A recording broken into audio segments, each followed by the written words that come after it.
So now it's just waiting for Rose to return. And she's back. And so, give me a 3, 2.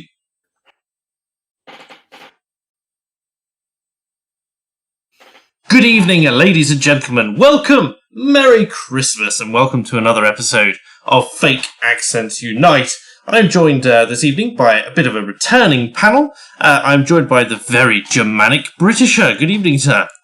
Germanic? Yes. God. We know that you were raised. To say that to me. We know that you were raised in a Germanic country, and that's as far as it goes at the moment, but we will hunt it down. Well, Germanic country, you may be wrong there, but I speak German fluently. Okay, right. We've managed to exclude the Germanic countries, chat. And I also have found ways of torturing you by exposing you to Heino. Because if I suffered, why shouldn't you? We're also joined this evening by a triumvirate of veterans for this particular panel. We're joined by Tailed Feature. Good evening, sir. That's good, Matt. It's been a while, but an absolute pleasure to have you here with us. We're also joined by Rose of Dawn. Hiya. Been a while since we've last on this. Absolutely, we've missed you. And we're joined also by recent regular Owain. It was very nice to be able to... Prynhawn da, Nodola Cowan, pawb, and it's very nice. Nodola Cowan i heroes. Stop! Why does everyone on my panel decide they like speaking Bulgarian? I will never understand it. It was very nice referred to as a veteran, by the way. Veteran. Representation of Welsh today. I don't like it.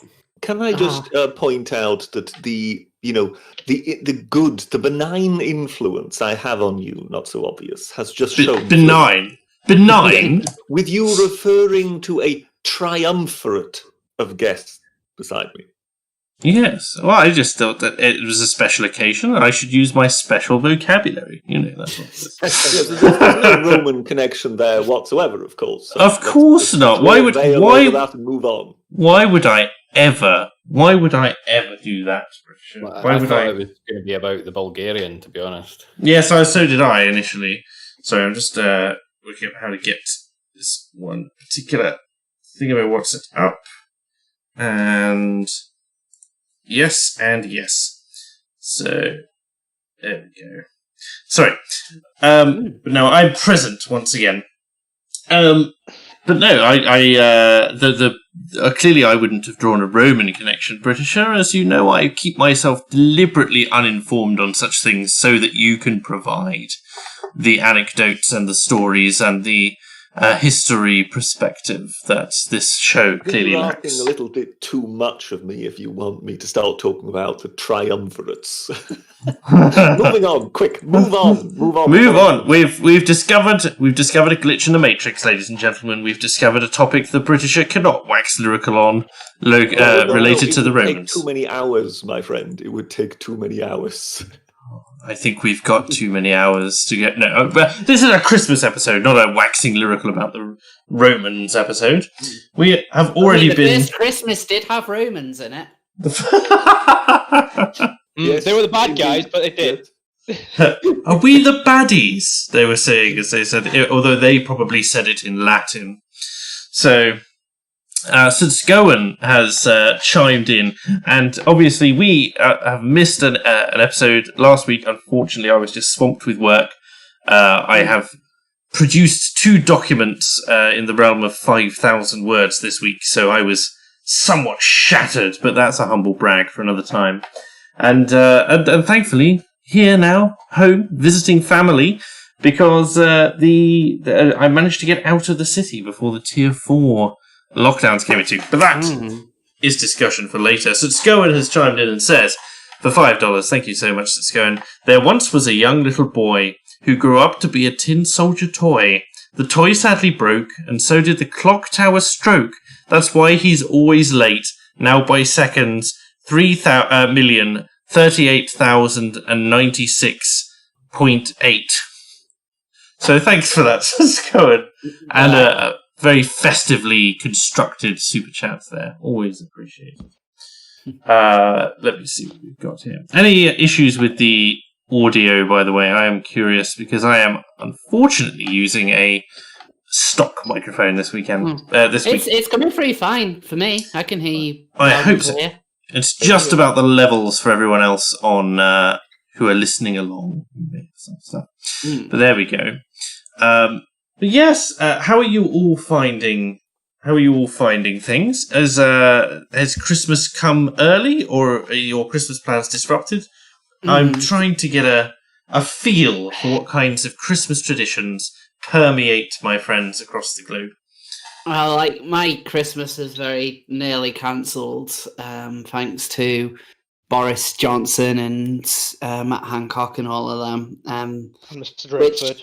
Can't forget Mr. Drakeford. Oh, yeah. Like, it wasn't... All of that wasn't pleasant at all. Like, I'm someone who... Like, for me, Christmas is my favourite time of year, and Christmas Day is my favourite day of the year. Like, I've had my Christmas tree up since very early November, mostly because normally I'd put it up at end of November, but this year, because it's been so miserable, I wanted that nice little bit of cheer. I often will watch so many different Christmas movies, often repeatedly.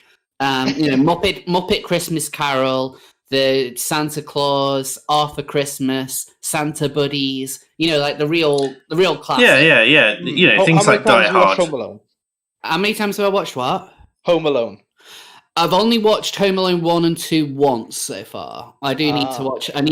after this, I'm going to have a bath, and so I'm probably going to watch Home Alone in the bath again. One of my Christmas little traditions is to go through the original Simpsons Christmas special, the first 3 of those. Well, Disney Plus has, on the kind of like Christmas playlist thing, they have a section where it has every single Simpsons Christmas episode. Very good. And so I've been going through those as well, because some of the newer Christmas episodes actually aren't too bad. But I've been watching all of those, and I'm getting the family turkey, and I'm actually cooking the turkey this year. I've already made a Christmas pudding. Really, really gone into it, and especially this year because everything has been so terrible. Like, this is like the one kind of day that's really been keeping me going. And so when the announcement came on Saturday that, we're moving all these areas into Tier 4, which now includes Buckinghamshire, which is where I've recently moved to, I had a lot of difficult conversations with my mum about whether or not I was actually going to come home. At first, she was like, ignore the rules, come down. And then she changed her mind because she was terrified that I could get stopped and arrested by the police, or when I enter the Welsh border, I might get pounced on by Welsh police. And like this went backwards and forwards, and these were really difficult conversations to have.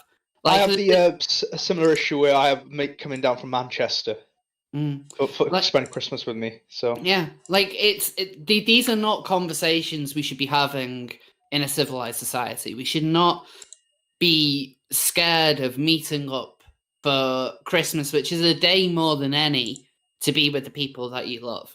And the fact that the government knew that they were going to be bringing in these restrictions, they knew on Wednesday. I'm 100% confident that they all knew, but they decided to announce this all as soon as Parliament, kind of went for recess. So they don't have to, it doesn't have to be challenged, and they can do what they want. They knew. And like it genuinely broke my heart having these conversations, and I still actually kind of feel emotional about it even now. I mean, now I've made the decision that I am going to be breaking lockdown. Like, it's more so much, I was always willing to do that, but it was just whether my mum was willing to accept it, and she now is. And so now I'm going down there, and now we're going to have an amazing time. We're going to have an amazing Christmas. I mean, we never go out to restaurants or really see anyone outside the really close family anyway. So for us now, it's going to be like any ordinary Christmas. But sorry. I was just about to say, I've happened to have discussed with police officers about what the Christmas kind of enforcement will be, and they basically said that there is no way on this earth that that most officers will enforce these rules. No, I just don't think, like, in a way, I dare them to arrest me or anyone for wanting to celebrate Christmas. Like, Christmas, I'm not I'm not a Christian. Bearing this in mind, I'm not a Christian, but I think that Christmas is the most important time of year. Like, it's a time which I think can bring out the best in people. It brings out our generous nature and just the amount of joy that it brings. I'm not even talking about presents so much, but it's that shared, the shared kind of community that you get with it. And like, well, it's the most miserable time of year in terms of the climate. Yeah. No matter how much you enjoy the cold or the heat, nobody enjoys slush. No. So, especially given our particular, national climate. Apart from, I don't know, do you get snow every year, Tailed? No, I'm too far east, so it tends to be more westward. And if we do get snow, it tends to be February, March, April. I see. April? As late as April? Yeah. London gets snow in April. Yeah. We did get snow in November this year, but for a day. The tops of the mountains and stuff have always got snow in them this time of year until about April, yeah. Ah, I see. No, I was just curious because, it is a time where meeting with family and so on is really important. Something interesting to note now that the Tier 4 lockdown has been announced, the number of 6-kilogram turkeys that have suddenly appeared on Facebook Marketplace, for instance, that are being sold because people will not be having their family gatherings, is not exactly engendering goodwill towards, shall we say, the government. I don't know. There was, but I do.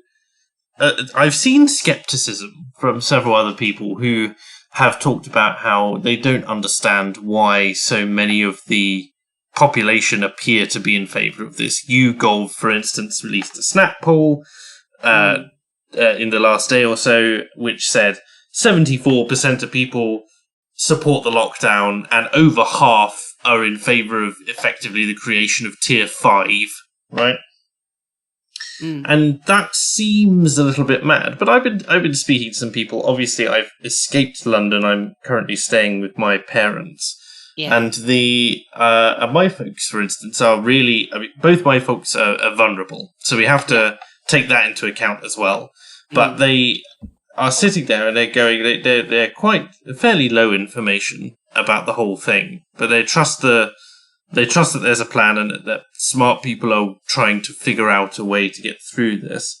And so in their mind, they're going, well, if Tier 4 is going to happen, Tier 4 is going to happen. My sister can't come down and visit us anymore, and my parents have been adamant to her that her coming down is just not going to be an option.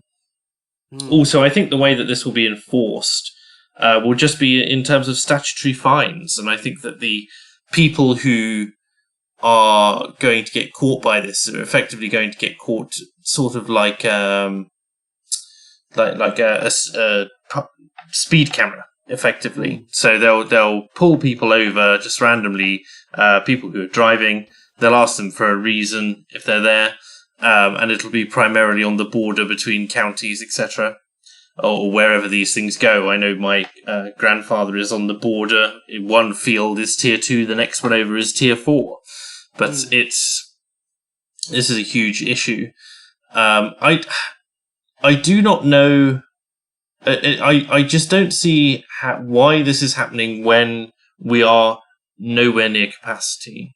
Although I am warming towards the idea of local capacities. So for instance, the local hospital near me is fine, but the hospital over in Hastings, for instance, which is one of the Tier 4 areas, is apparently ventilating people in the corridors because they have no room. And so this, to me, highlights that national capacity for COVID is actually quite good. London in particular is very well equipped to deal with COVID. It's nowhere near capacity there. They have something like 4,500 COVID beds, and 2,500 are full at the moment. It's a city of 9 million people. So that's, it's pretty crazy that the numbers are that low, right? I mean, like that's almost statistically irrelevant. Negligible. Yeah, well, that's what I meant. Like, it's so small. It's such a small number. It's because, it's not to do with the... I mean, it's about 0.00027% of the city who are in a COVID bed in London. And it's not about what the population is, it's about what the capacity of the hospitals are. And more importantly, I think than that, the pipeline between hospitals. So Hastings is overrun. We are nowhere near overrun down here and where I am. However, there's no adequate pipeline to get sick COVID patients to a COVID ward in a hospital which has capacity for it. Because one, none of the hospitals are too scared to take them. And secondly, that just the infrastructure isn't there because the NHS is awful and they can't do it. And so I'm going, it doesn't matter if we have, there's a part of me which is playing devil's advocate to the part of me which is also very anti this whole thing and is saying, look, well, we've got this huge issue with local capacities. It doesn't matter if we have 10,000 spare beds if the hospital with 100 beds has got 400 patients and we can't move those patients anywhere. That hospital is really struggling. So I have some sympathy for that. But, again, to refute that, because I was curious about this, I was curious what the NHS capacity is like at the moment, because we're always told, NHS capacity is, today I think we were told NHS capacity is at 90% or something. And that, so we're dangerously close. And then you look at what the NHS running capacity actually is over time. So for last winter was around 85 to 90%. And so this is no different to normal running. And there's an article by the Daily Mail, and I appreciate that it is the Mail, and it is a little out of date. It's a week out of date, and it says that generally, outside of the COVID beds and everything like that, NHS trusts have 7 times fewer wards close to being full than last year. Wow. 7 times fewer, which is, not to mention the 92% drop in flu cases, right? So flu doesn't exist anymore. Why is no one talking about the fact that flu doesn't exist anymore? This is the year we've eradicated flu. Well, you see, it's because everybody's abiding by the rules, Rose. That's why it is. As soon as you have one type of flu, you're immediately told you have coronavirus, isn't it? That's kind of how it's been completed. Well, no, or you get into a hospital, you have a COVID test, everyone's kind of got COVID because it's highly infectious. Also, this new strain that's been discovered, which is the cause of Tier 4 in the first place, and then it's, you've got the rest of Europe closing itself down and saying no UK they didn't flights. To China. They didn't. I don't remember them doing that to China. Not at the beginning, certainly. In fact, the US was heavily criticised as a racist nation for doing so, and yet probably saved them some lives. And what about Italy? What about Italy when Italy was being swamped? What were the restrictions that they put on Italy? None. That's interesting. No, in terms of flights, as far as I can tell, we did nothing anyway. Other nations the UK never would, but it's kind of interesting. It's interesting how the EU, as soon as they kind of get an excuse to, close the border on the UK, they do so. They take that opportunity and run with it. But when it was Italy, when Italy was kind of ground zero for this. Yeah. I mean, it was Italy and Spain at the time. We got no information about Spain, even though they were having it worse. I believe Germany wanted to try and block things from coming in from Italy, but then they got a bit of flack for it, and so I think they relented. But other than that, there wasn't really a lot. I just find it very, very interesting with the timing. Mm. I mean, I do think that the announcement on Saturday about this mutated strain, I find that the whole hysteria around it utterly bizarre, especially from people who always demand that we follow the science and we listen to the experts, because it's almost like a lot of these people don't understand viruses mutate in order to survive. And coronaviruses in particular mutate because they are they make up a third of the common cold. Exactly. Anyway, and they act like this is going to be somehow far more deadly. It's going to rip through the country. When, if to be honest, if it's so infectious, let's say coming up with figures like it's 70% more infectious, which seems like an arbitrary number, but if that's the case, then the likelihood is it's probably more tame. I mean, the more infectious a virus is, the tamer it is, because viruses don't really want to kill their hosts. It's the ones which aren't quite as infectious are the ones which are more likely to be deadly. And so, if anything, this could be good news. It could be that there's a milder strain going on. Well, there's, people seem to be equating infectivity with severity, which is something that the scientists are very clear on that you shouldn't do. But also in the same way that the government mentions cases, but it's not actually talking about cases in a scientific context. It talks about infections, but that doesn't stop media companies from looking at case-related data, which is data which ends you in hospital, as opposed to infection-related data, which is you becoming infected in any context whatsoever. It may develop into a case later on. And so it's only the lethal stuff that they're looking at with regards to that literature. It's very frustrating, the amount of poor language around this, the very poor communication. I am curious, just to go to some of our other guests. Are you located in Wales, Owain? Yeah, I'm in the heart. I'm in the heart of the mass rapid transmission of it in Marlinshire. How's things going in Wales? Are they doing anything special at the moment, or are they just following along with the party line? It's currently we got locked down. So Saturday we got told at 5:00 in the evening that by 12:00 we would be going into lockdown, and thus here we are. We are in lockdown. We're back into only essential items sold. All other shops are closed. Everything's closed bar Tesco, essentially. Is this the same? Is this the same restriction on essential items which says clothing is not essential? Yes, but because it's winter, their clothing has now been deemed essential, but toys aren't. Okay. So and that I find really heartbreaking. It's it's 4 days till Christmas Day at this point. There's going to be families out there that didn't do their Christmas shopping early enough, but it's kind of punishing them in a way. And it's punishing their children. If their kids wake up and the only thing they have to look forward to is the bag of carrots. The thing I look at it with it is that it again is a double-edged sword, or it's like a double backhand, which is because they're more than happy to allow people working in an Amazon shipping warehouse to prepare your toys for you, to ship your toys for you, for the Royal Mail handlers to handle that mail, to deliver it to your door, and so on.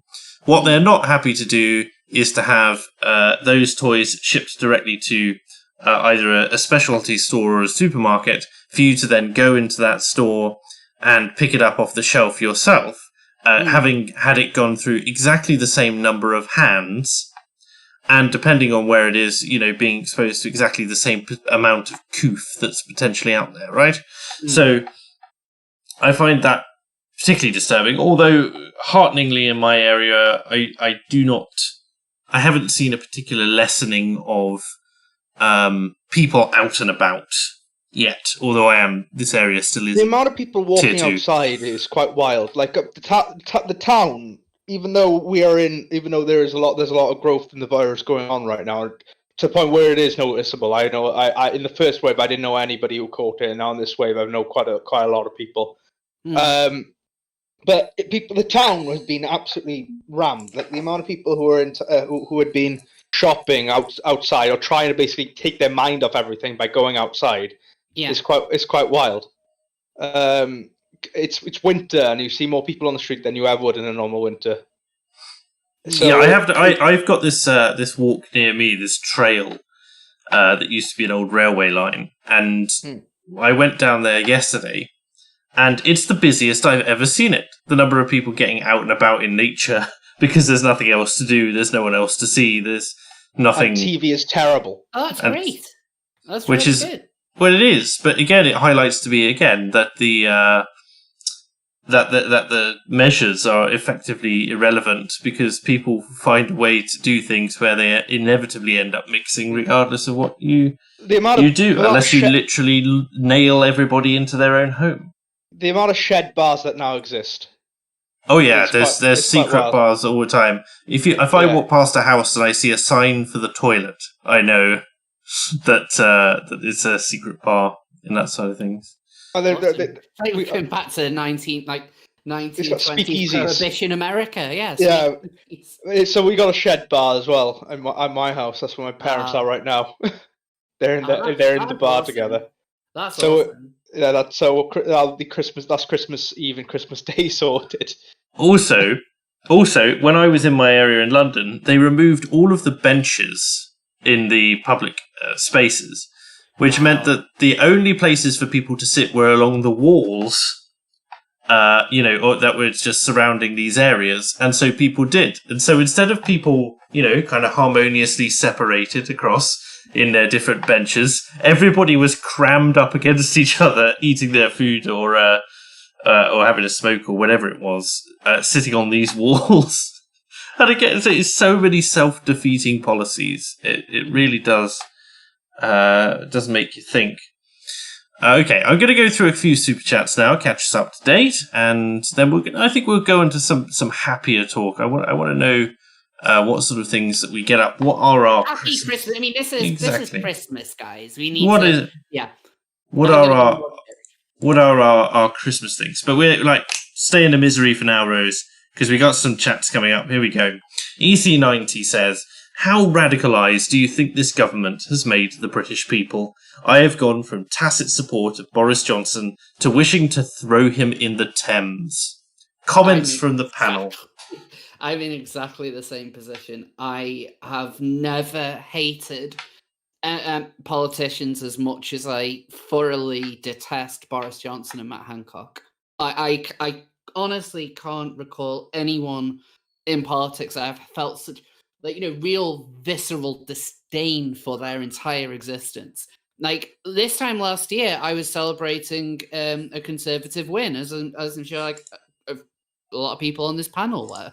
But it's just how much can change in a year.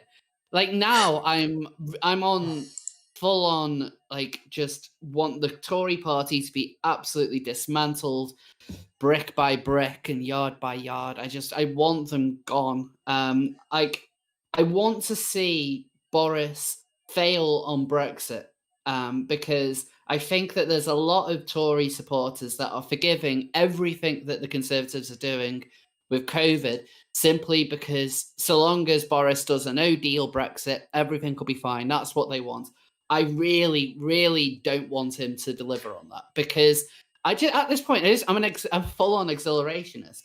I want him to break the hearts of die-hard Tories so they realise that the Conservative Party is not to be trusted. Hell hath no fury like a woman scorned. I feel genuinely betrayed by the Conservative Party, and now I can never vote for them again. I can never support them again. And yes, I think that Labour would have been worse with COVID because look, they want more lockdowns.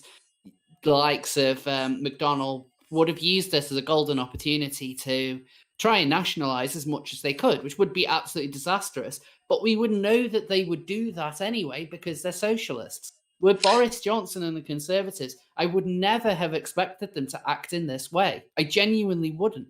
And yet they did it. and I can't. You can't reconcile this particular position.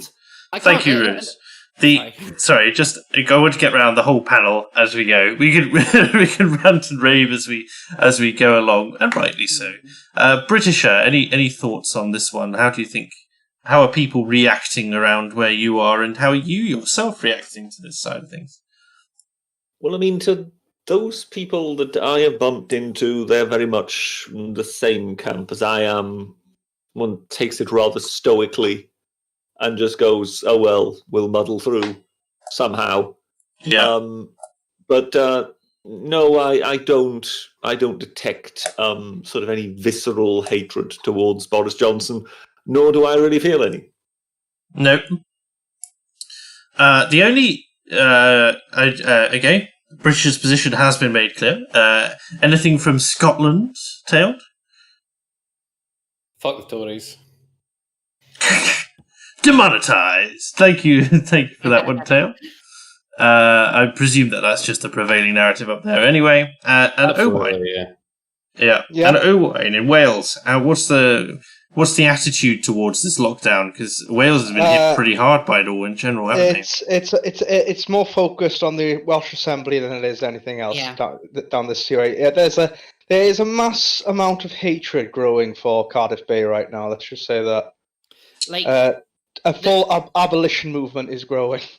I don't see that personally where I am. But this particular lockdown and the cancelling of Christmas has made an awful lot of people I know say as if they've just cancelled Christmas over this. And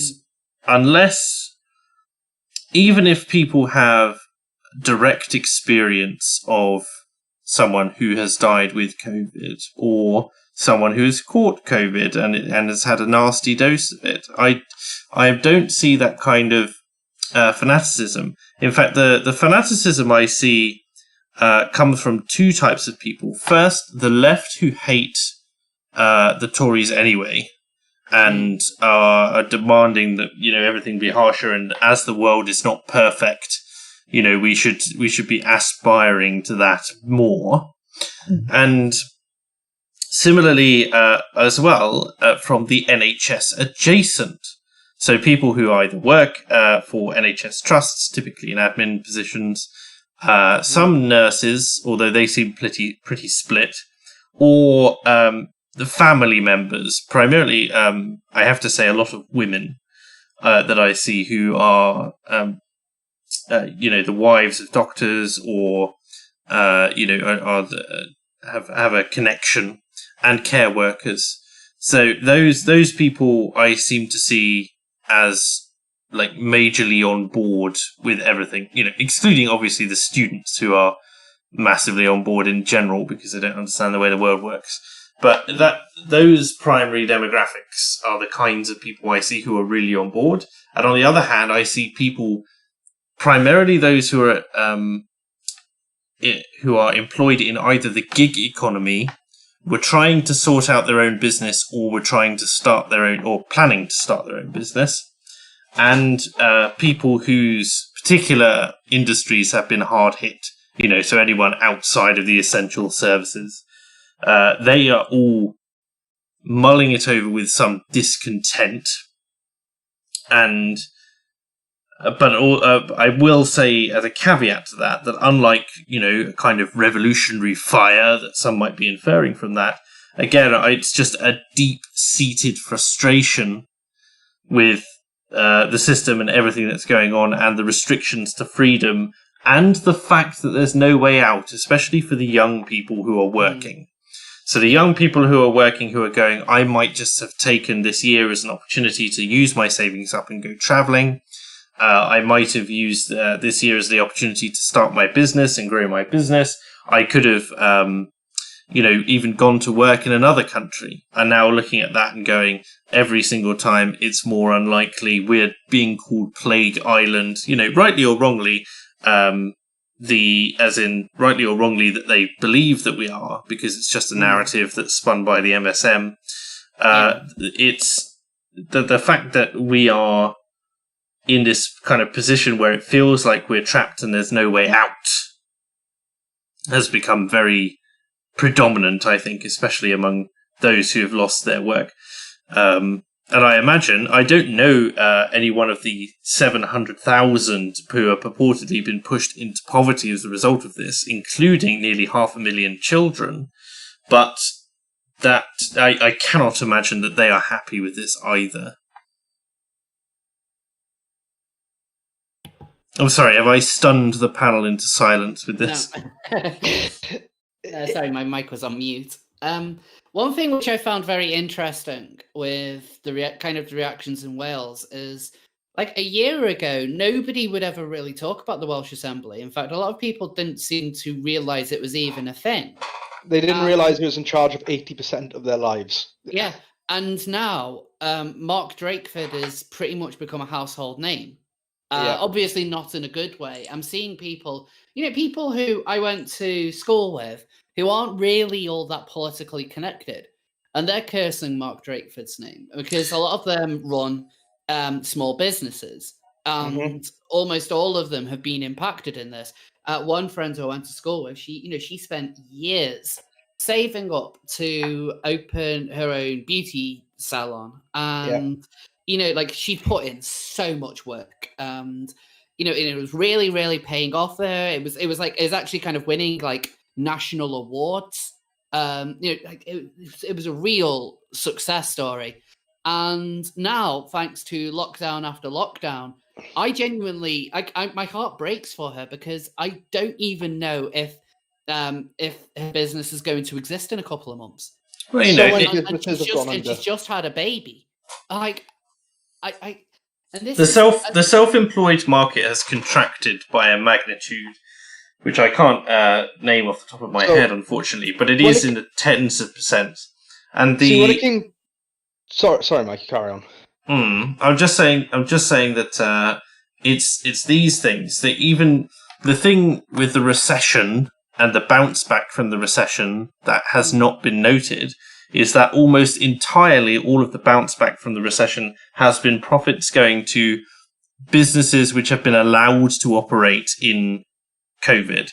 And that is primarily large multinational conglomerates like Amazon. My housemate, who moved in, runs all of driver training for Europe.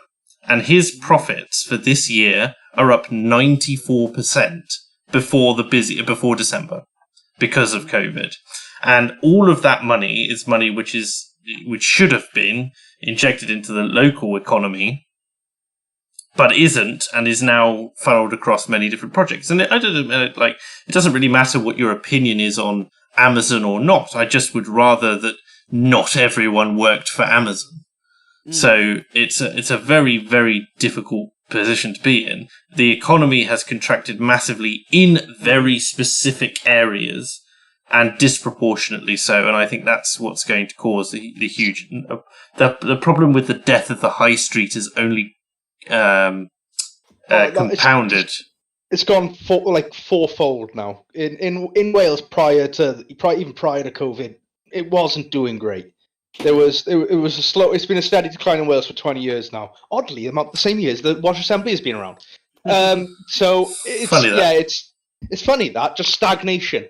And it's on its knees. And then COVID came, and high streets are just empty. You have a few small shops keeping it going, but almost all of them are cafes or restaurants now. There are no real shops on the high street as such now. There are no boutiques. There are no small family-owned technology or clothing shops, etc. There's very few. Not to be too much of a doomer, though, but the question was, how radicalised do we think that this government has made the British people? I don't think radicalised is the right word, but discontented and frustrated for the most part, with some being very angry. So there's that. Hagnar the Viking says, "By the gods, your audio is going to make me burn Germania faster." Well, I hope my audio isn't too terrible. There's unfortunately not much I can do about it, and the acoustics in this room may give me a little bit of an echo, but I hope that I'm perfectly legible. Mr. Gently Benevolent says, 3 guests is the 3rd guest immoral, not on this show, although it is roughly the limit for what we can cope with. Tragic Vision said, Tier 5 is when Hancock shoots people from a... and then it cuts off. So, when in fact, if there is hatred directed, I don't see it directed towards Boris, but I certainly see it directed towards Matt Hancock.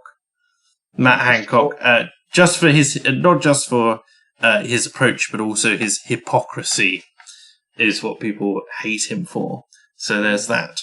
The Teabag Who Laughs says, in the words of internet historian, ad time. Dear. Teabag Who Laughs is aiming for a shill there, but I'm afraid you'll have to do that. If you're interested... He loves the good shill. If you're interested in true crime, do check out the Teabag Who Laughs. That's Never heard of him. I know. EC90 coming in again and says, remember the boy being treated in the corridor of A&E that Jezza was outraged by in the election of 2017? It was all on the front pages. Again, yes, you're correct. The NHS working at close to capacity, between 80 and 90% is standard. And to be perfectly honest, if it wasn't that, you would worry that your money's going to waste on empty wards. That's the point. It's not particularly flexible system, but it's supposed to expand as the needs of the population expand. And you would expect it to be running, if not at capacity, then near it, with provision for a particular emergency situation. And that situation may or may, depending on what you consider of it, may or may not have come. And that situation has led to us increasing the number of critical care beds by a factor of 10. So it's really, we went from whatever it was, 3,500 to 31,400 or something like that. So across the country. So what can I say? Like, either that provision was good enough or it isn't. And that's the thing. Like, all the arguments have been said to death. They've been done to death. It's incredibly frustrating for such a minor disease. And what appears to be such a minor disease. And people are also looking at things like Australia and New Zealand and saying, why can't you be like them? They abided by social distancing, and clearly that is the reason why, New Zealand has only had 4 deaths or something. And you go, well, no, that doesn't seem to have been the case. It also happens there in summer right now. And they didn't have a massive... they don't have the same aging population that we do, and they do not have the numbers that we do, and they do not have they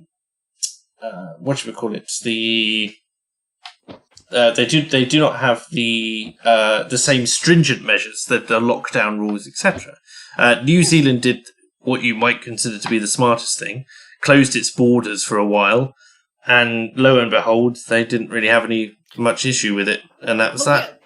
I don't know if you've watched any of the new Spitting Image. Like, there's clips of it on YouTube, and they actually did a really good take on Jacinda Ardern, isn't it? Yeah, well, they have her as like Mary Poppins. His socialist paradise. Yes, and they just kind of point out like, it must be really, really hard to shut down a self-sufficient country like that's hours away from Australia and not near anywhere else on the earth. That was a real challenge. Well done, Jacinda. I don't get why they're being held up like that. As though the amount of people think why aren't we in the same position as New Zealand? Like, it's New Scandinavia. It's the same chattering classes who go on about how they have higher IQs than Brexit supporters. And they're wondering why we're not in the same position as a country that's next to Antarctica that barely anyone goes to. Here's the other thing. You could also look at it from a point of view of efficacy. India, for instance, if you're looking at India, I can't remember what district it was, but they had about 40 million people in this district. which is about half the size of the UK. And in 2 weeks, they tested every single person in that district. Every single person in 2 weeks, 40 million people. And so you think about it in terms of the UK. If the UK really wanted a snapshot of this, they would take you with your, take your NHS card or whatever, and everyone who has access to the NHS gets an email saying that they've got a mandatory test. And I don't think anyone would particularly oppose this, given the given the fact that it's non-invasive. And you're not exactly getting anything particularly, you're not giving away anything particularly difficult. And then you get given a date. And if you miss that date, then you get given a provisional date, or you can call your doctor and you can rearrange it or whatever. Or they could set up a mass testing site, or they could even just go house to house and test everyone inside and then move on. And that's just the way it goes. It takes less, but this is like this kind of mass mobilization that has been achieved in other places that we just seem to be incapable of at the moment. Where it's like, we're ramping our tests up to 100,000 a day. And it's like, these people are testing 4 million a day. Why can't you do that? What's going on? So. And that would give us a much more accurate representation. Everyone in the country would have a positive or a negative for their test. They can go back to work. Everyone who's positive self-isolates for 2 weeks. Everyone in a household with a positive or self-isolates for 2 weeks. Surely that's enough. Let's crack on. And then we're done we're done in less than a month. Just like that. Assuming that this thing has a 2-week half-life. A 2-week lifespan. And I'm not saying that that's not going to take massive effort, but you look at it and you go, well, there are already COVID testing stations all over the country. You're just expecting people to come to them, and only if they have symptoms. If you're really worried about the testers themselves, you've got a limited number of testers, but they're the only ones you need to provide hazmat suits to, and then crack on. Like. What's the issue? It's not difficult. Sterilise after each house and move on. It's expensive, but is it more expensive than 8 months of ineffectual lockdowns that even the World Health Organization isn't a fan of? Yeah. Any opposition to that from anyone? General, anyone going to call me an authoritarian? No. British. You. I'll shut up. That's all right, Owen. You go ahead. British is away somewhere. I was just going to say the way forward is the Great Barrington Declaration.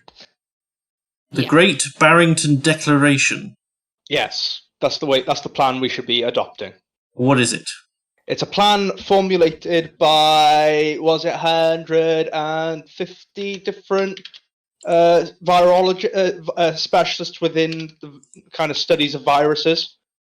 And the plan is to essentially shield the vulnerable and allow the younger generations to keep businesses going. I will link it in the stream chat if needs be. But I can't remember the plan precisely now because it's been a while since I've read it.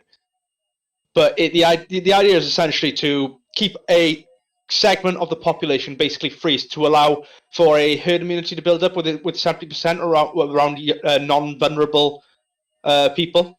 Well, we know who's vulnerable. We know it's the obese. We know it's people with respiratory conditions. We know it's the elderly. So all you do is you make them aware of that, and then they can make their own bloody decision.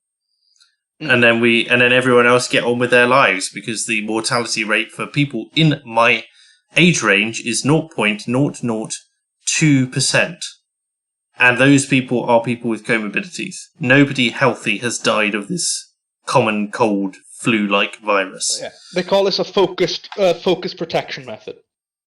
Ludicrous. So. Yeah. Dan the Man says, "Hello, guys. My first time catching a stream since joining the US Air Force. Oh, well done, man. I hear I've missed a lot this past 2 months. I'm curious what role you've gone for, so do let us know. But congratulations. Yeah, it's been a busy one. EC90 says, any COVID outbreaks happen in an Amazon warehouse? Lots, as far as I'm aware. I know it's certainly happening in a lot of the service industry, but most people, most bosses, for instance, are not interested in losing the productivity and not interested in they know that this virus isn't really affecting people. It's just a bit of a pain if they're self-isolating for 2 weeks and they can't work. So, if they're doing it, they're doing it. If they're not, they're not. Exurian says, I live in Carmarthen. Carmarthen? Sorry, Carmarthen. And shop... Carmarthen. Sorry. Hello, Carmarthen. fellow friend. Yes, he lives in the same place I do. and all our shops are shutting daily. So yeah. What was his Nathan? Did you say? Okay. I'm just wondering. Exurian, he was. Exurian. Okay. Apologies to chat who are disgusted with the fact that I've not heard the Great Barrington Declaration, but it seems to have passed me by. So there we go. And Sutsugoen says, you're talking about taking personal responsibility? You sure you're British? We are the island of personal responsibilities, or we were. So, there we go. One day. There we are. Yes. Right, moving on to more positive news. So I'm going to run down the panel in, let's say, alphabetical order, so that people don't there's no favourites being played. But I want to hear about what your personal favourite Christmas traditions are. So starting with the Britisher. Oh dear God. Christmas traditions. Baking biscuits. Wonderful. Aww. You bake biscuits, or are you pretending that you have Christmas traditions when your filthy Germanic origins actually ensure that you don't actually have any? British open presents on Christmas Eve. The very biscuits do have perhaps a certain reflection of Germanic traditions. Mm. I appreciate that time and Christmas trees do, by the way. Tannenbaum. Oh, Tannenbaum. Precisely. Oh, Tannenbaum. Something Ich Dein Leafy or something like that. I can't remember. I do appreciate, Britisher, that that time and space are convoluted for you, and that if you wanted it to be every day could be Christmas. But I was just curious if, other than baking biscuits, you've got anything in particular that you like to do with family or friends. I assume you're not the type to have a brandy before a roaring open fire, but no, I'm not really the brandy type. I like roaring open fires, but brandy isn't really what springs to mind. What do you think? Have you got any decorations on these biscuits that are going by? I'm curious. Well, yes. On one particular type, there are quite elaborate decorations, I guess one could say. Do they contain the flag of your people, perhaps? And if so, could you tell us? No. There is a type of Christmas biscuit known as Springerle. Mm. It's made with hartshorn as a rising agent. So it's one of those things. Hartshorn? Yes. So it's a sort of ancient rising agent, which gives it a somewhat different texture. If you wonder why some of the Lebkuchen and whatever you can buy in shops have a different texture, it's very often because that sort of chemistry is being used as a rising agent. But yes, if you Google Springerle, so take the season spring, yes, and then ERLE behind it. I believe I have discovered it. Yes. And what you do with them is you basically you've got like little molds, and you then set them to dry for a day before you stick them in the oven. And with the rising agent being very gentle, it doesn't just balloon up and wreck the moulding. And because you've left it to dry for a day, it tends to hold its moulding. Now, the traditional flavouring for this stuff is anise. Now, the problem is I can't stand anise. But you can make it with lemon instead, which is the way I make it. Yeah, that sounds better. There are other types of biscuits too, but yes, when you say decoration and whatever, the Springerle biscuits are quite well known for their decorations. In fact, I believe in some parts of the world, this must have been desperately unfair on certain apprentices way back when.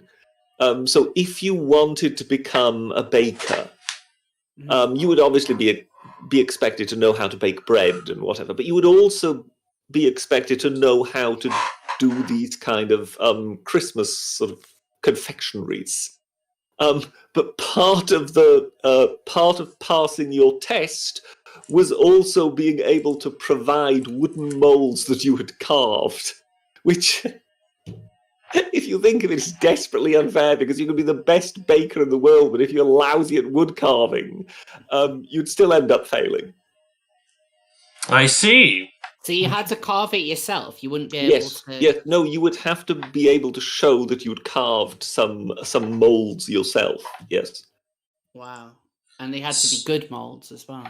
And they would, I mean, this would be stuff you would have to present as sort of your final, to be accepted as a baker. So this would be something. Yes, you would have to present to a panel. So it would need to be of a decent standard. Associated national cuisine: Swabia, Bavaria, Bohemia, Switzerland, Austria, Alsace, Alsace. Alsace. Heaven's sake.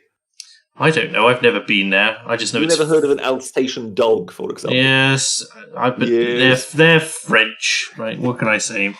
The Well, we're they narrowing started referring to them as Alsatians because German Shepherd went out of fashion after a World War or two. Funny that, but Yes. I'm looking at it and I'm going, associate. Well, I think I've narrowed down with British. I think you're Swiss.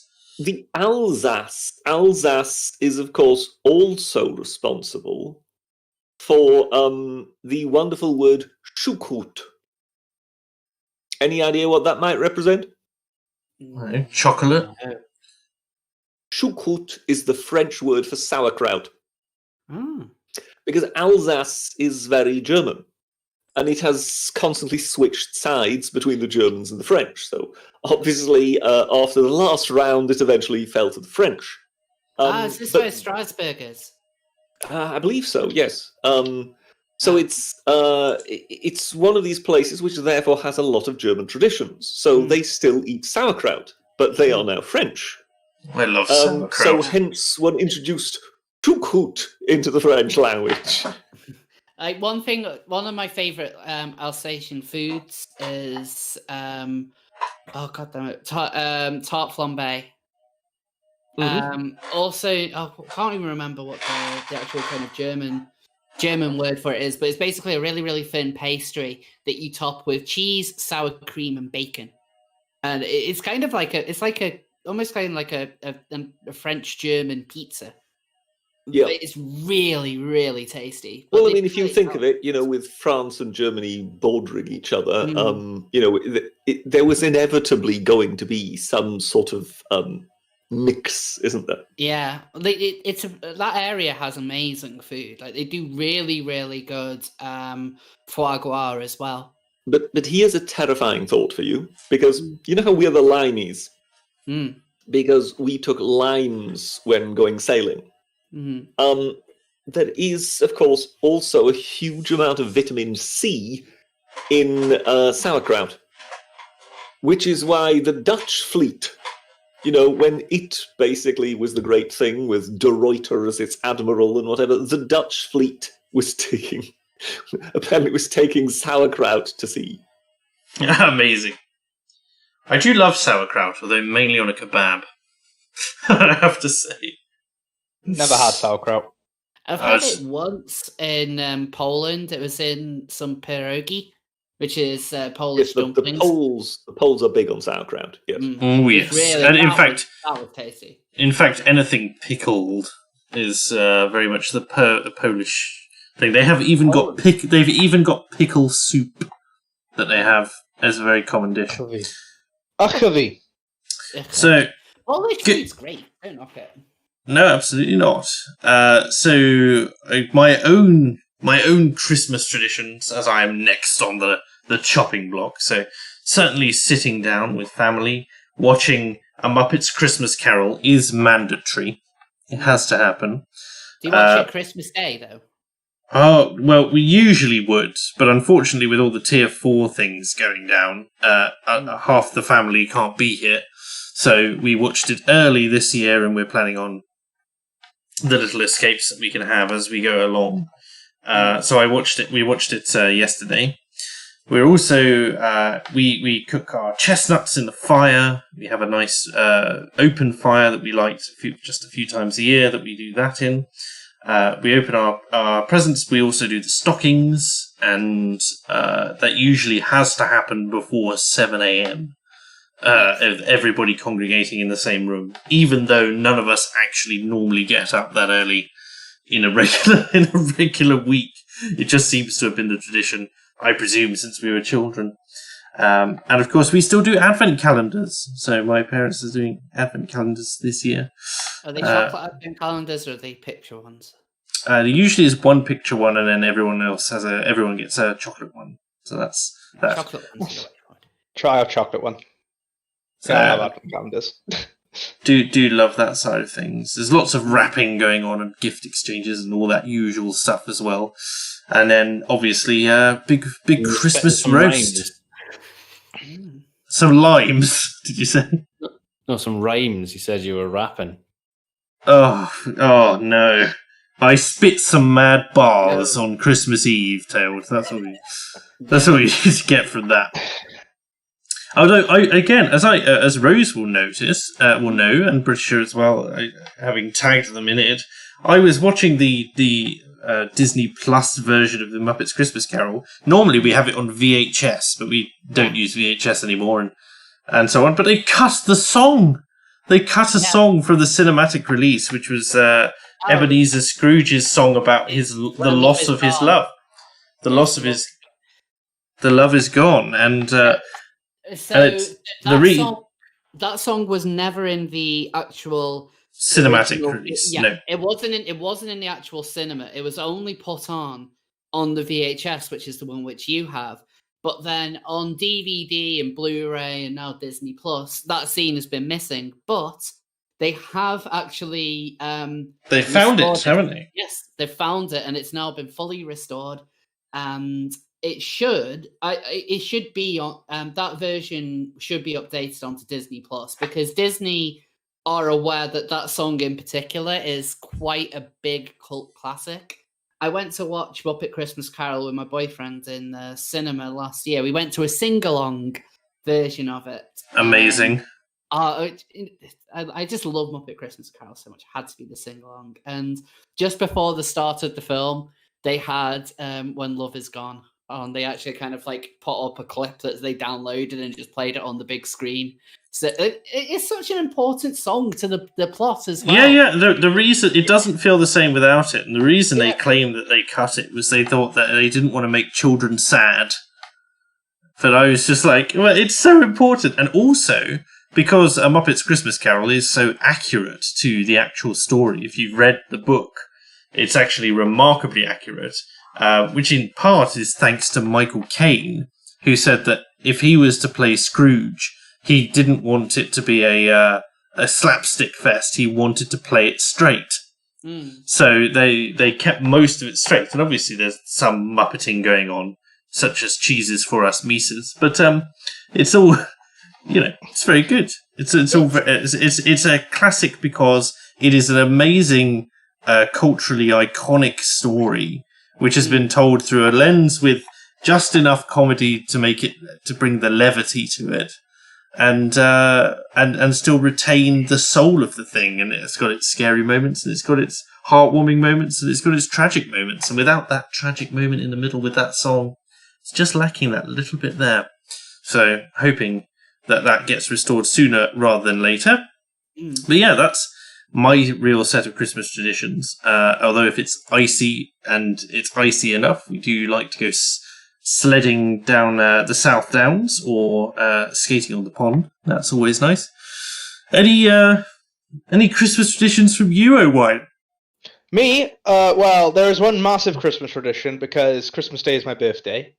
So yes, that's always a bit. That's in the morning it's my birthday, so I get my birthday present first, and then I get to open everything else. I can open my birthday present when people aren't around, but we have to all get together then for the Christmas presents. You're not helping the panel not think of you as 5 years old at this point. Yeah, but I'm young. These things are still recent in my life. No, obviously. I get downstairs. It's Christmas Day. I get my present first, of course. Yes, go on. Of course. So anyway, you just get the one present for your birthday? I usually get a birthday and Christmas present, but a big one, or something like that. Like I got my computer, so which was a big one for that's coming up 5 years ago now. I'm getting old, but I'm not really. But anyway, other Christmas traditions. I have duck for Christmas on Christmas Day as well. Duck. I love duck. Duck's great. Duck's great. It's not a Christmas, surely. Have you ever had goose? No, I haven't had goose. You should need to have goose. Like if duck, goose is basically super duck. Like it's just better in every single way. Plus, geese are assholes, so you don't feel as bad for eating it. That's true. Another one is to watch Who Framed Roger Rabbit on Christmas Eve. I haven't seen Who Framed Roger Rabbit in years. I always used to be terrified by that film when I was very young. I didn't like the chap in the warehouse and the acid. But yeah, go on. And usually, on a normal year, we'd usually spend the final hours into Christmas Day in the pub. And the whole village comes to the pub, and we all get together. Yes, and bring in Christmas Day. Marvelous. I have to say, just jumping back to Christmas food, that what's your dessert of choice? We talked about the main meal. What's the dessert of choice? I don't like Christmas pudding. Okay. Being a Christmas boy, I prefer the chocolate log. Chocolate Yule log. Rose? Yes, that's what I go for. I love Christmas pudding. I absolutely love it. I've actually made a Christmas pudding this year. It's my first ever attempt, so I hope it's gone well. It's quite a big one. I've been feeding it a lot of rum, so it's going to be quite alcoholic. You realise that taken out of context, this could sound like you were nursing a child with alcohol. It's quite a big one. I've been feeding it, mainly rum. Sorry, go on. It should be tasty. It should be really tasty. But I love Christmas pudding. Like, when I was a kid, I used to hate things like mince pies and Christmas cake and stuff. But now I'm older, I really appreciate those kind of, real winter tastes. Like, I love a good bit of Christmas cake. It has to be nice and moist. But with the marzipan and the icing and everything, I'm really looking forward to getting home. It's one of the first things that I want to eat is just a big wedge of Christmas cake. I love that kind of stuff. I know it's weird, but I love it. Tailed, have you got anything of choice, or is it just beans on toast for you? Pretty much. Say the meme becomes reality. I know you're you're not much of a foodie, are you? You could say that, yeah. Yeah. Britisher, do you just eat biscuits the entire time, hundreds and hundreds of them, or do you have any particular taste for Christmas? Trifle. My dad is very partial to trifle. Christmas trifle. Yes. So you kind of mix up a fruit salad, you layer that onto some sponge, and then it gets a healthy layer of cream, custard, and then cream, and then flaked almonds on top of that. So that's marvelous. Yes, marvelous. Trifle in and there is the sponge, and the fruit salad has a bit of sherry in it. Yeah, sherry. I wouldn't think that because I thought you didn't like tastes of things with alcohol in them, as it were. Yeah, I assume this is just something. Well, one has to go along with it because it's tradition. Fair enough. I myself am a fan of all of your options, but also I love a good roulade. I must say, a good sort of toffee and pecan roulade or strawberry roulade. Lovely, sort of like a Christmas Yule log, but with cream and meringue all around through it. So, just have things there. No, absolutely delicious. But I am with you, not so obvious, on your verdict that it has to be turkey. It must, yes, indeed. Yes. And I once was subjected to goose, and I almost died. Really? How? Why? No, I just found it ghastly. What? I just found it very fatty. Like an enormous duck.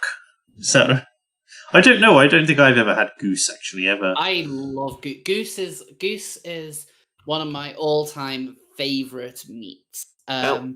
Admittedly, it was prepared by an American, so maybe that's where I went wrong. I can roast a good goose. I did it for my boyfriend last year, when we kind of had our own little Christmas before I went away, and I did a great big goose. Like the best goose I've ever had, it really is in Hong Kong. Hong Kong, they do incredible, like barbecued roasted goose. When done properly, goose is like probably the best meat in the world. But I would say it is quite hard to master. You really need to know what you're doing with it. But if it's actually on Christmas Day itself, then I don't, even as much as I love goose, I don't think I would choose it over a turkey. Just because the turkey is tradition. We are causing quite the civil war in chat, I must say, with regards to goose as well. Goose is amazing. Wait, who's disagreeing? Several people, or who are saying it's too greasy. Others who are saying that duck is easier to get into because the taste is too strong. Then there's other stuff, and there's memeing and so on. So there we go. Or you can take the centrist approach and go for the 3-bird roast. Nah. Oh no, not 3-bird roast. Although I must say, I am not a vegetarian and I am not a vegan, but I will quite happily have turkey with a side of nut roast. Quite happy with that. Mr. Gently Benevolent says, the amount of foreign-tisms going on with this chat is making me very suspicious of this Mr. Britisher, in quotes. What are you hiding, Nighthawk? Hello, I don't know. No, I can honestly say that I do like some of the traditions from the continent. So I, for example, also very much approve of the continental Santa Claus. Santa Claus? Santa Claus, yes, which is, how do I say, he's a bit more feisty. Feisty? Explain to me the difference between our Santa Claus or our Father Christmas to your Santa Claus. Well, Anglicized Santa Claus has been very much sort of tamed. So he's basically just the one who brings the children presents who've been good. Well, he doesn't come along with Krampus or anything like that. Precisely. Whereas the continental Santa Claus, he's got the bad guy with him who will sort out the children who haven't been good and so on. So there's a bit more of an edge, and I think it plays much more into those child sensitivities, of the fairy tales of the Brothers Grimm and whatever. There's always where they were softened to it. And in that regard, I think the continental Santa Claus fits that better. And therefore, I think, strange as it sounds, I think there's a greater romanticism to that sort of a Santa Claus than there is to the more tamed version of Santa Claus. If that makes any sense. You prefer that side? I mean, the closest we get to that is occasionally he brings kids coal, although in this economy that's probably a good investment. No? No one's going to laugh at that? Okay, fair enough. But we can't use coal anymore. Well, So- we can. The entire... You can still use coal. I think what Michael Gove in his Eternal Wisdom banned was bagged coal being sold at garages and things like that. But when it comes to sort of coal delivered by coalmen and whatever, that can still be sold. But again, thanks to Mr. Gove, there is a limited timeline on that now. And then after that, everyone will have to burn smokeless coke. Or anthracite. Or anthracite, yes. But So if you're Welsh, woo! but anthracite will be a little harder to get hold of than coke. Yes, but you can buy premium Welsh coal, Britisher. I bet you'd love to get hold of some coke, wouldn't you, Britisher? It seems like just your idea. Yeah, I can see your monetization slipping away by miles here. Yeah, what is in those why biscuits? What's in those biscuits, really? What are you dusting them with, Britisher? Why are you so interested in sniffing Well, that it? would be telling now, wouldn't it? Okay, I do need to get the panel's opinion on Brussels sprouts, though. This needs to happen. No. What? Well, I think I've made my opinion on Brussels sprouts clear. I can't stand Brussels sprouts, but I do think that particularly this year, I think more than likely we should make it a sort of Christmas tradition anyway. But in this particular year, it would be perfectly sensible to load a Lancaster bomber full of sprouts and then bomb Brussels with it. Just with a letter saying, "Sod this, you sprouts."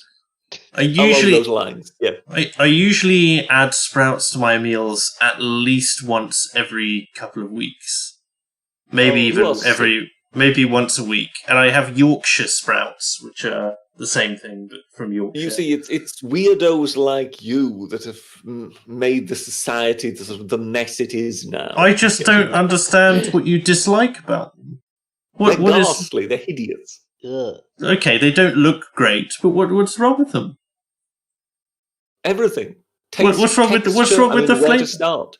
Like a lovely, a lovely moist, soft sprout that you bite into, and you just get that lovely flavour which just rolls through your mouth. Especially if you've got it with some bacon bits.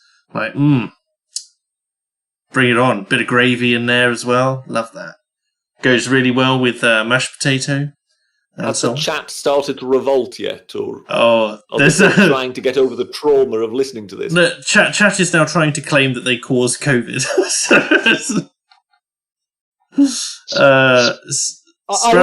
Eating sprouts is treason, and I have no more of it. Properly done sprouts how is it are treason? brilliant. Can you argue this, please? Of course, they are Brussels sprouts. Having it on your plate is obviously a sign of your allegiance to Brussels. I can now see thousands of FBPE people, sort of crying over Christmas dinner as they sort of stuff their faces with sprouts they can't bear to eat, just in order to sort of demonstrate their allegiance. Just for joke, we should start trying to get Brexit sprouts trending. I've never understood. Sprouts are delicious. I will hear no more on this, especially from you, Matt, in the chat, who said sprouts are like eating sadness, and I will not hear that. Roast potatoes, roast partners, roast properly done sprouts with broccoli as well, and yeah, I will hear no more. I shall. Roast parsnips and pigs in blankets. Yes, pigs and blankets in there as well. Roast carrot as well, and. Yes, we're getting into a good position there for the vegetable side of things. But there's that. Anyway, sautéed sprouts, next level. I will hear no more. This is my show, damn it, and I will not have this. Well, who knew that this would be finally the issue that drove us apart, Britisher? The fact that I enjoy a particular brand of vegetables, whereas you're more acquainted with mushrooms. I don't mind a good mushroom. Whereas I cannot stand them and think they are the devil. So, what can you do? Well, there you go. See, ladies and gentlemen, I think it's now become quite plain who the weirdo is. The one who fancies the strange Belgian plant, or the one who likes tasty, wholesome, healthy mushrooms. Reconquista UK says, speaking as a semi-Pole, that sounds very uncomfortable, a mixture of a semi and a pole, I feel compelled by nature to pickle and store pickles at all times. Sour gherkins are the best. Yes, just generally anything which involves tiny cucumbers in pickle juices is very good. I am a fan. And he says, boar's head with apple in mouth or goose is best Christmas fare. Turkey is a poor substitute, a recent usurper of tradition. I can't speak for it. I have never had goose, so I can't speak for it. There's that. It also sounds rather adventurous, doesn't it? But I do like the idea of boar's head. I have had boar. Boar is very good. Yes, but boar's head, makes carving it rather interesting. Well, I presume that there's some boar on the other end of that as well, which you would actually have. Although, as I understand it, traditionally you would eat every part of the animal, especially the tongue. So, but not that I've had ox tongue. It's not that bad either. Just a bit chewy. So there's that. Well, I think quite a lot of brain goes into Savoy sausages, doesn't it? Does it? I wasn't aware of that. I have had sheep's brain. It tastes kind of nutty, kind of creamy and nutty, and not something that I would frequent again. But it is what it is. Sausages are just a good way of getting rid of quite a few things that, people wouldn't really want to eat as such, but they don't quite realize that they like it. But once it's dressed up as a sausage, it can be sold to them. If you know. Yes. Don't like it, rinse it. Well, there was a big kerfuffle, wasn't there, with the EU? It even led to a Yes Minister episode with regards to whether or not we could call our sausages sausages. Was it the emulsified Eurotube or something like that? Yeah, something like that. That's obviously the joke name as part of the show. But yes, there was an issue about whether or not we could call our sausages because we used we had too high of a bone content, bone chippings and stuff like that in our sausages. Well, I think it was also that quite a lot of banners have traditionally also been made with breadcrumbs in them. Yes, and offal. And yes, but generally, when it comes to sausages on the continent, sort of adding such things as breadcrumbs, so something that isn't animal matter. Mm-hmm. That kind of sort of, raised eyebrows on the continent. Yes, and obviously the German push to make their sausage the only sausage was clearly noted. But no, that's we almost lost the British sausage there, but we didn't, thankfully. I believe Thatcher was in power at the time. I'm not sure, but. Have you ever seen that episode that she filmed with the Yes Minister crew? No. Yes, she was. She was pretty much the greatest fan of the series, and at some point, her being Thatcher, she kind of bullied the crew into recording some sort of episode. But this was more like recording for radio, if you know what I mean. Yes. So she ended up sitting down, and she's got a script on her lap, and Sir Humphrey Appleby has his script on his lap, and Jim Hacker his, and they are there faithfully sort of reading the lines. But of course, it's terrible. Yes. Because, yes, the scriptwriters themselves later sort of said, well, they had effectively been bullied into it. They were completely in awe, if not terrified, of the woman. And they went along with her wishes because everybody at the BBC thought it would be a very good idea, blah, blah, blah, blah. But, what do you do with a real politician in something like this? The very moment you try to do that, the wheels come off the wagon. I see. I can't remember exactly where I I'm was sure going that with if this. one knows how to find it, it must be on YouTube, surely. Surely. I'm sure it will turn up at some point. The Reconquista UK again chimes in with £10. Thank you very much. You've given over £20 today. Thank you, sir. And says, but the best Santa ever was St. Nicholas, Bishop of Myra, who fed the starving, revived the pickled by cannibals, and punched the heretic Arius at the First Ecumenical Council. See, now, this gives me an opportunity to hoof, because we discussed St. Nicholas on the Foundation's podcast Christmas special yesterday. Go on, then. Go on. So on the Foundation podcast Christmas special, go subscribe to the Foundation podcast on YouTube. Thank you very much. But we discussed. So St. Nicholas is the patron saint of Turkey, and he was from Myra. And what St. Nicholas used to do, he used to go. So a lot of times, fathers cannot afford to pay the dowries for their daughters, and often these daughters would then turn to prostitution to be able to afford to pay these dowries. And what St. Nicholas used to do was basically pay their fare and say, "This is your dowry now. Go away and get married." Okay. Yeah, go ahead. Well, and he'd also there was one bishop who he detested deeply, and he ended up punching him in the face. I can't remember the name of the bishop. So I'm assuming that's the Arius you were mentioning just before. The Arius, yeah.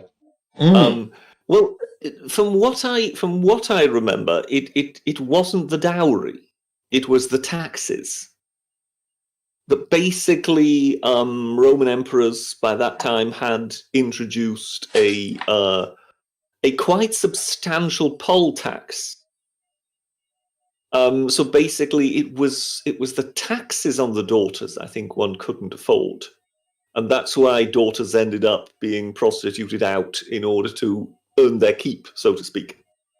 And from what I understand, Saint Nicholas, on hearing of this, decided that they should have the money that would pay for their tax, but he didn't just give it to them. Instead, he demanded they prostitute themselves for him. No. Well, of course. No, on passing, I think, their garden or their backyard or whatever it was, where they were drying their washing, he dropped the 3 coins into each of their stockings, hence Christmas stockings. Or so the story goes. The gift was dropped into the girls' stockings as they were drying on the washing line. So that's how I understand it. That it wasn't a dowry. It was, I believe, it was taxation. That quite a few people were driven to considerable lengths due to substantial taxation. I mean, I think it was a gold coin per person. I mean, yes. And then presumably he humble bragged about this down his local, which is how everyone found out. This is one of those things that's always fascinated me, as in, how did one know that it was him? Yes. So, sorry to interrupt. I have to shoot off now. Sorry, okay. I didn't expect I needed to, but I have to go and sort something out. It's nothing serious, but I thought I'd say... Well, it's been a pleasure having you. You've got a Yule log to get hold of, have you? Yeah. Yes, I have. So, I'd say, I thought I'd say Merry Christmas, Mark. Thank you for having me on. Merry Christmas, one and all. And Nadolig Cowan, Pawb. Blwyddyn newydd dda. Diolch yn fawr, Rose. And, I hopefully... Trail. Yes, tailed. And I hope to be back on again in the new year. Thank you for having me on. Marvellous. Thank you and speak to you soon, Owain. Take care. Merry Christmas. Merry Christmas. Merry Christmas. What was I going to say? Speaking of the Thatcher episode, by the way, of Yes, Thatcher. I'm just reminded of was it Top Gear, where they got David Cameron involved, and it was also it was less he was more of a cameo, but they called him for a joke and said we should go to India as your ambassadors, and they got a nice letter back from him, very personalised with his letterhead saying, "Don't do that. We've got you stick to what you're good at, and we'll stick to what we're good at." So they filmed the intro to their India special outside Downing Street as he comes out, and he sees them and goes, "Don't go to India." And then, of course, they proceed to do so. Oh, that was a good episode. Sorry, just a random tangent there. There was that. I wonder if he has boar's head for Christmas. Oh, God. No, I think he prefers sow. With his own gravy. Oh! Oh, my goodness. No. You do realise you've just ruined Christmas for everyone, Tail. Tail, no. Boris already did that. Yes, he did. Jesus Fried Christ says, when your bones start to ache and your joints feel tight, head on down to Kiki Farms and we'll set you right. Proud sponsor of Fake Accents Unite. Cabal prevails, even, sorry. I don't know what this Kiki Farms meme is, or whether or not it is. I think it's got something to do with Oozaloo, I think. That was right, yeah. I should have a chat with Oozaloo, actually. We haven't done anything in a while, and it'd be nice to have him on. Although Monday evenings is Wizards in Space, but whether or not that's going on, I don't know. And I know he's got a new channel, so we should do a catch-up at some point. Anyway, thank you for that, Jesus Fried Christ. Pleasure. Anaquin Cringewalker comes in. Nice to see you again, man, and says, the first public Christmas celebration was the same year as Arius's death. Just a coincidence, I'm sure. Or perhaps St. Nick got the last ho ho ho. Amazing. I'm just wondering, is he the Arius of the Arian heresy? Or am I... Is this another Arius? You mean the Arius of Arianism? Or No. The Arian heresy is named after a Arius, so it's nothing to do with the Aryans as in a race, because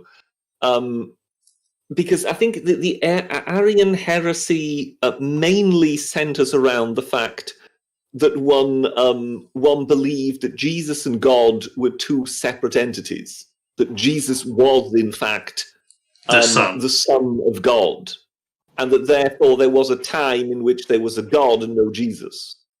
Whereas, of course, that then clashed with the later teaching of, the Holy Trinity concept. That there had always been, yeah. They are one. Yeah. And you would be surprised as to how many people were butchered in the late Roman Empire due to the Arian heresy. Things that to us today seem like hair-splitting pedantry, where, who cares? I'm sorry, but this you believe roughly in the same thing, so by all means just get along. No. Entire cities were razed to the ground over this stuff. So I just wonder, I have no idea whether this is that Arius, but there was an Arius that did cause a lot of bother without ever realizing that he would, because he more than likely didn't think that what he was quarreling about was that substantial. And yet. Yeah.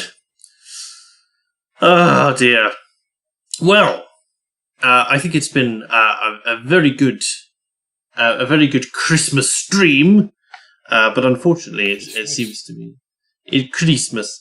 It is time to end. I wish you all a very Merry Christmas in chat and a Happy New Year. I'm hoping to be able to put on a show again next week. Unfortunately, it will be with the same boomer audio, but I hope that you still enjoyed the show this evening and you will enjoy the show in future. Thank you ever so much to my guests for coming on this evening. It's been far too long. Thank you very much to the Britisher, as always, for joining us. An honour and a privilege. Thank you very much to Rose of Dawn. Thanks for having me on. Who I will be joining on Wednesday for Seal of Approval in the evening. Yes. It's the Seal of Approval Christmas party. In fact, there's actually just a quick shill. Actually got quite a big guest lineup for Wednesday's episode. Some of the people, big names that I've got on include Count Dankula, Ariel Scarcella, Buck Angel, Konstantin Kissin. Oh my! Also, Harry and Gladiv. So you the true Titan. Oh yes, Untailed and me, and in fact, the most important people, Tailed and me, and that's what it is, obviously. There's quite a lot of people are coming on. So that would be marvelous.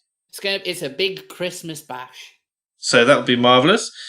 Speaking of Tailed, though, thank you very much for joining us, Tailed. It's been lovely to have you on. Thank you for having me, and I don't apologise for that joke earlier. You shouldn't at all. Anna Queen Cringe-Walker has chimed in and said, it was the same Arius, hence unlikely coincidence, Britisher. So there you go. Ah, well, there you go. There we are. Thank you ever so much to everyone. Once again, have a very Merry Christmas. We will see you next time. Take care, everyone, and have a great week. Bye-bye. Bye. Tune